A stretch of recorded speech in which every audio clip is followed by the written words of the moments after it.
Bienvenidos y bienvenidas.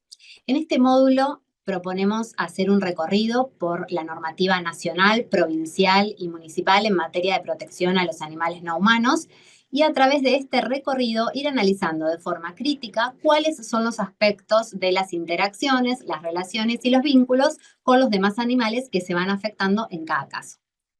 Para empezar, me permito hacer algunas menciones sobre la terminología y definiciones que serán útiles a lo largo de este módulo.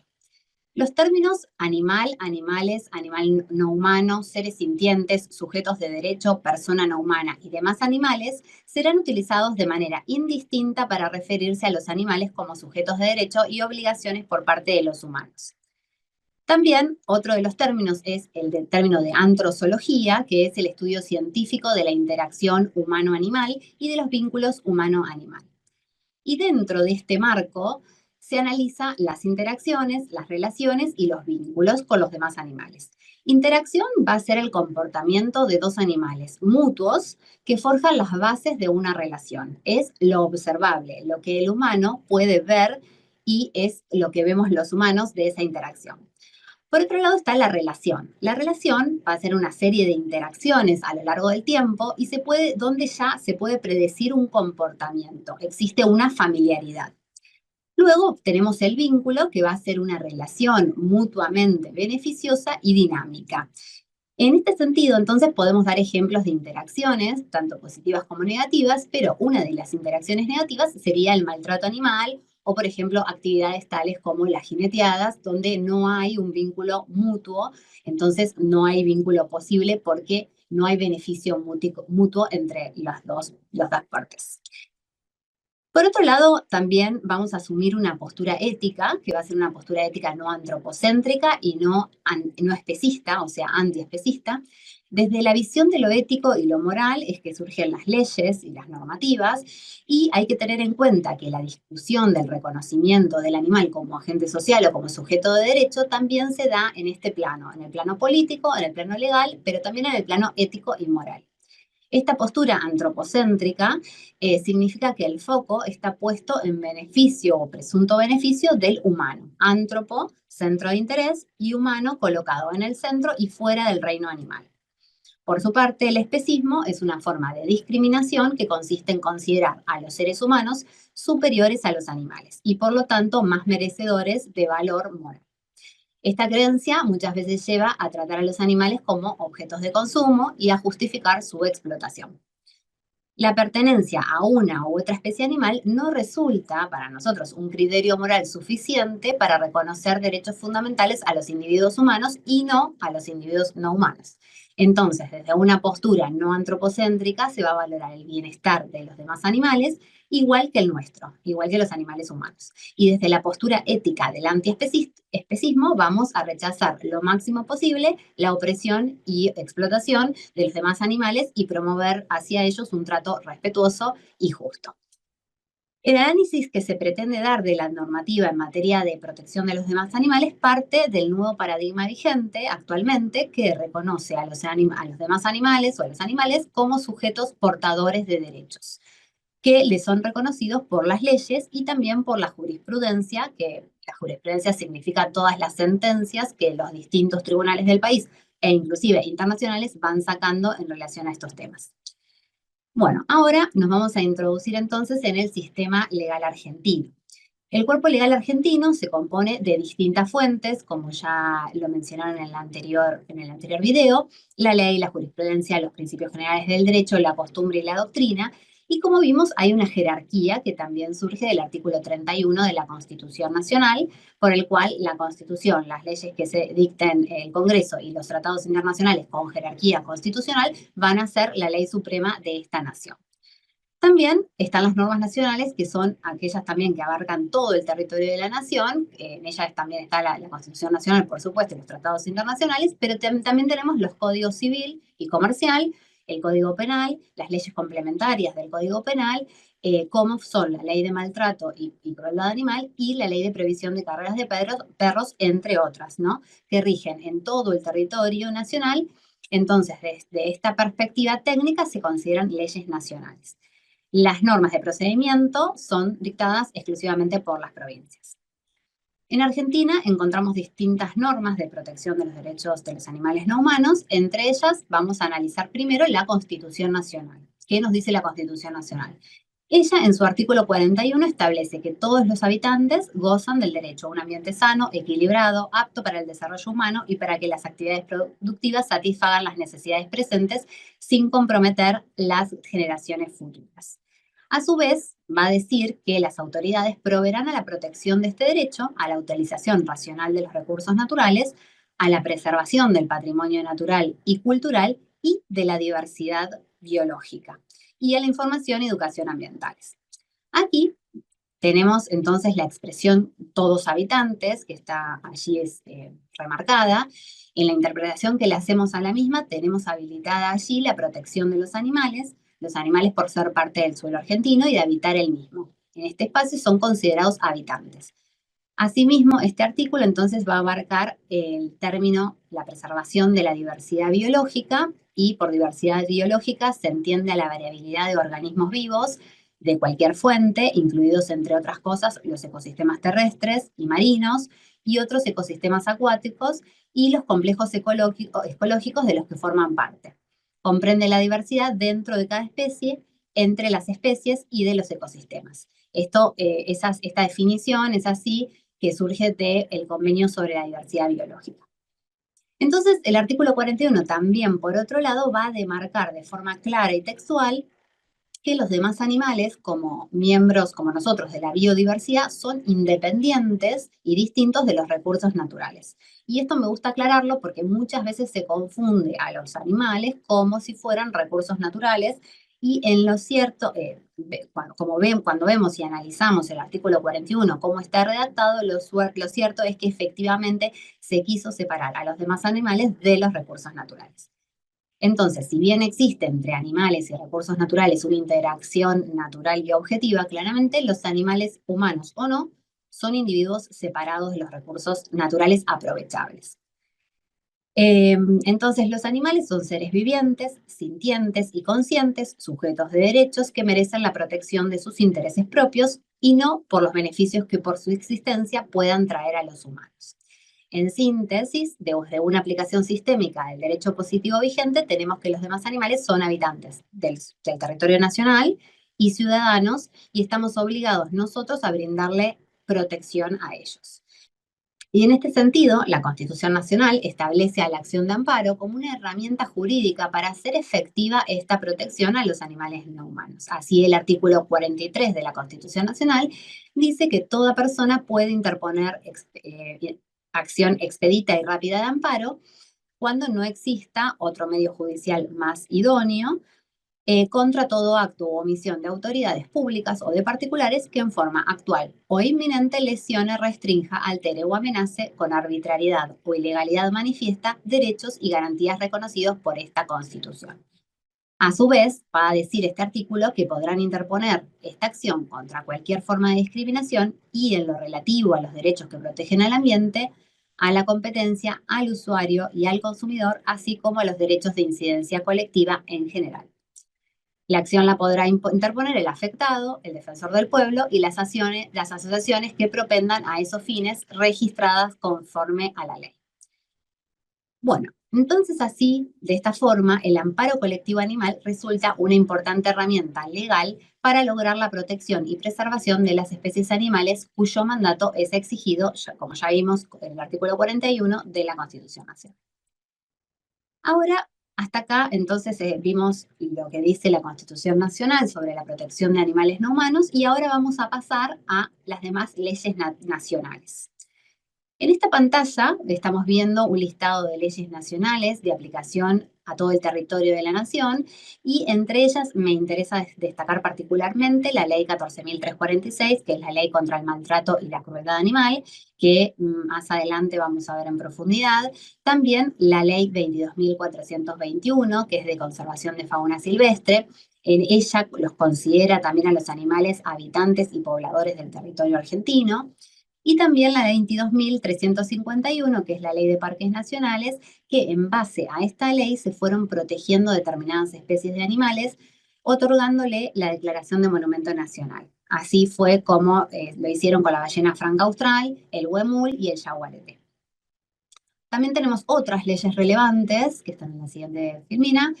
Y acá me interesa también resaltar la prohibición de caza o captura de orcas, la prohibición de caza de cetáceos, porque son dos leyes que vienen siendo progresivas con el derecho de los demás animales del ámbito acuático en territorio y en el mar argentino. Bueno, otra de las leyes nacionales que tenemos es el Código Penal.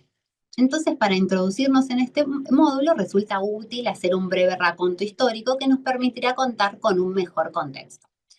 El primer antecedente normativo que tuvimos contra el maltrato animal fue el que Domingo Faustino Sarmiento, que desde el año 1882 hasta 1885 fue presidente de la primera Sociedad Argentina Protectora de Animales, y luego delegó su presidencia a Ignacio Albarracín. Bueno, finalmente, después de mucho trámite de este proyecto, el 25 de julio de 1891, la ley fue sancionada y promulgada ese 3 de agosto y se consignó como Ley Nacional de Protección de los Animales, bajo el número 2786. Esta ley pasó a la posteridad como Ley Sarmiento. Fue la primera que tuvimos en el país de protección a los animales en contra del maltrato y la crueldad. Esta ley ya no está vigente, ¿no? Este es el primer antecedente. Luego, en el año 1953, Juan Domingo Perón le encomendó a Antonio Benítez, diputado y presidente de la Cámara Baja, que hiciera lo imposible para lograr el consenso necesario para aprobar una ley penal que protegiera a los animales en todo el territorio argentino. Esta es la ley 14.346, apodada Ley Benítez, que es del 27 de septiembre de 1954, que es la que está actualmente vigente. Ahora vamos a analizar un poco el articulado de la 14.346 y en el artículo 1 vemos que la ley señala que será reprimido con prisión de 15 días a un año el que infligiere malos tratos o hiciere víctima de actos de crueldad a los animales. En el artículo 2 va a señalar cuáles serán considerados los actos de maltrato, que allí puse algunos, porque se puede consultar en el material de estudio que va a estar adjunto, pero es taxativa, enuncia ciertos casos de maltrato y no entran otros casos que sí pueden darse, pero no están incluidos. El artículo 3 establece los actos que serán considerados actos de crueldad y me interesa destacar puntualmente el inciso 7, que habla de lastimar y arrollar animales intencionalmente, causarles torturas o sufrimientos innecesarios o matarlos por solo espíritu de perversidad. En este inciso, al referirse a causarles sufrimientos, es el más usado para realizar denuncias de hechos que no están taxativamente previstos en la norma. De hecho, la mayoría de las denuncias penales de actos de crueldad animal se hace en virtud de este inciso de causar sufrimientos a un animal. Esta ley, como vemos, desde 1954, es ciertamente bastante antigua y se encuentra actualmente desfasada o desactualizada con relación a todos los descubrimientos científicos que hubieron desde 1954 en adelante. Acá en la filmina tenemos algunos que tienen que ver con los descubrimientos científicos con relación a los animales y a sus capacidades, a la personalidad, a su sintiencia. Entonces, sí, es una ley que está desactualizada y algunas de sus críticas tienen que ver con eso. También se habla de maltrato y de actos de crueldad, pero para los dos actos se establecen las mismas penas y son penas realmente muy bajas con relación, si lo comparamos con relación a otros delitos. También porque al ser la ley bastante taxativa, es decir, nombra específicamente cada una de las acciones que van a ser consideradas delitos, los casos previstos, pero hay casos que quizás no son casos previstos, hay, por ejemplo, acciones de abandono, de zoofilia, de bestialismo, que podrían ser considerados delitos, pero al no estar incluidas en la ley, no lo son y a veces cuesta mucho probar que están dentro de algún otro inciso de los que sí menciona la ley. La ley 14.346, que es complementaria del Código Penal, asume la consideración de los animales como sujetos de derechos. Reconoce que el bien jurídicamente protegido y tutelado es el derecho del propio animal a no ser objeto de crueldad o maltrato por parte de los seres humanos. Siguiente filme. Otra de las leyes nacionales de aplicación a todo el territorio de la nación, y es una ley penal, o sea, complementaria del Código Penal, es la ley 27.330 de prohibición de carreras de perros. Esta ley se sancionó el 16 de noviembre de 2016 y prohíbe entonces las carreras de perros en todo el territorio de la nación. Los dos puntos más importantes de esta ley es que prohíbe las carreras de perros en general y no solo las carreras de la raza galgo, y esto se agregó así porque si luego la raza galgo era mezclada con otra raza y nacían perros mestizos y las carreras se hacían o se organizaban con perros mestizos, estas carreras iban a estar por fuera de penarse como un delito. Entonces se dijo que no importaba la raza de perros, sino se prohíbe la carrera de perros en general. También es importante que no solo abarca al que realiza la carrera de perros, sino también al que la organiza, la promueve y la facilita. Por otro lado, las penas, como vemos, a diferencia de la 14.346, que pasan de una máxima de 1 año a una máxima de 4 años, es decir, podrían llegar a ser una pena de cumplimiento efectivo de prisión. Por otro lado, otra de las leyes nacionales que tenemos es el Código Civil y Comercial de la Nación, es un código de fondo, como se dice habitualmente, y este código no hace mención a los derechos de los animales ni les otorga personería jurídica. Sin decir o mencionar específicamente que los animales son cosas o bienes, a lo largo de varios artículos que ahora vamos a ver, advertimos que se los trata de esta forma, como si fueran cosas y bienes. Acá me gustaría hacer una aclaración, porque siempre escucho esta terminología, y me gustaría aclarar que el Código Civil anterior a la última reforma, que fue la aprobada en octubre de 2014, que entró en vigencia el 1 de agosto de 2015, en el código anterior sí los animales se los consideraba como semovientes, se había incluido esa palabra específicamente. La palabra semovientes significan bienes muebles que pueden trasladarse de un lugar a otro y estaban entonces incluidos dentro de esta categoría de cosas. Pero esto, en el código nuevo, no quedó expresamente consagrado de esta forma en el código vigente, más allá de, como ya les dije, los artículos que vamos a ver sí se los trata como cosas. Pero hay un artículo, que es el artículo 240, que establece límites al ejercicio de los derechos individuales sobre los bienes. Y en este sentido incorpora a los animales al sostener que el ejercicio de los derechos individuales sobre los bienes, mencionados en las secciones primera y segunda, debe ser compatible con los derechos de incidencia colectiva. Debe conformarse a las normas del derecho administrativo nacional y local dictadas en el interés público y no deben afectar el funcionamiento ni la sustentabilidad de los ecosistemas, de la flora, la fauna, la biodiversidad, el agua, los valores culturales, el paisaje, entre otros criterios. Entonces, en base a estos dos artículos, podemos decir que el código, si bien no le reconoce derechos o personalidad jurídica a los animales, sí establece un claro límite a los derechos individuales de las personas humanas, es decir, a nuestros derechos que dejen de ajustarse a leyes y no pueden afectar de ningún modo la fauna, la biodiversidad, es decir, a los animales no humanos.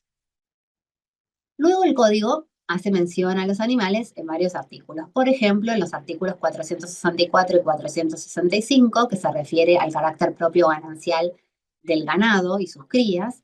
También el artículo 1310, referido a la responsabilidad por culpa, establece que si lo que se transporta son animales, el transportista puede convenir que solo responderá por el daño si se prueba su culpa.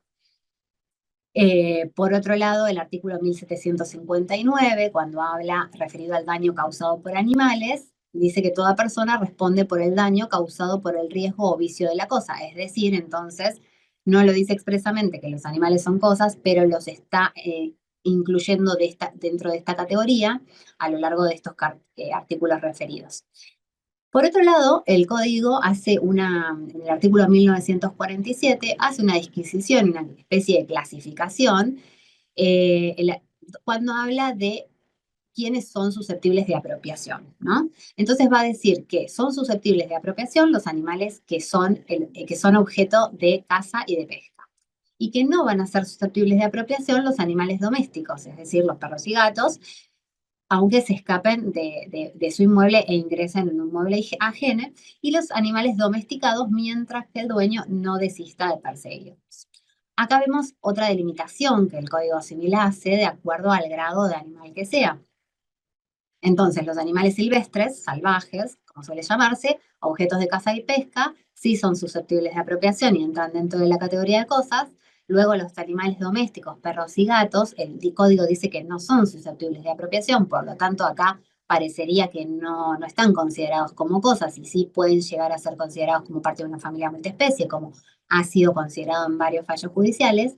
Y por último, habla de los animales domesticados, que acá podemos incluir aquellos animales que el humano ha domesticado para hacer uso de ellos, como por ejemplo el caballo, el cerdo, el hámster, los pájaros, las palomas.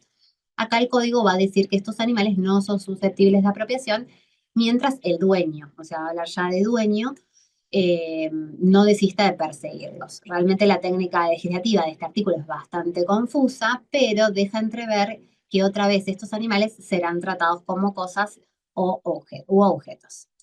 El artículo 1948 va a estar relacionado a la caza, después el artículo 1949 va a estar relacionado a la pesca, a los animales que pueden ser pescados, al artículo 1950 referido a enjambres, también se los considera a los animales como cosas, y después están los artículos 2130, 2141 y 2153 que se refieren al ejercicio y a los efectos del usufructo, es decir, el derecho real de uso y goce sobre los animales. Y estos artículos vemos otra vez las interacciones y las relaciones del humano y los animales utilizados para, ¿no? Utilizados para.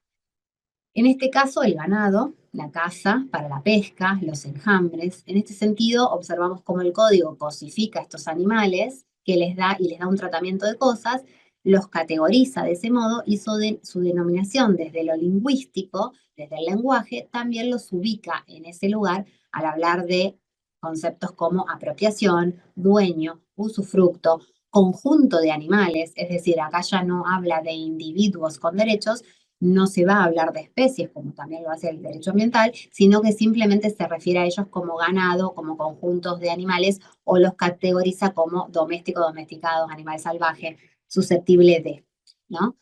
Eh, bueno, hasta acá, entonces lo que es el código civil, las conclusiones son que hay un paradigma emergente de animal como sujeto de derecho, hay un rol fundamental del derecho en la protección de los demás animales y hay un desafío que es la actualización normativa y el cambio cultural de acuerdo a los nuevos avances de la ciencia.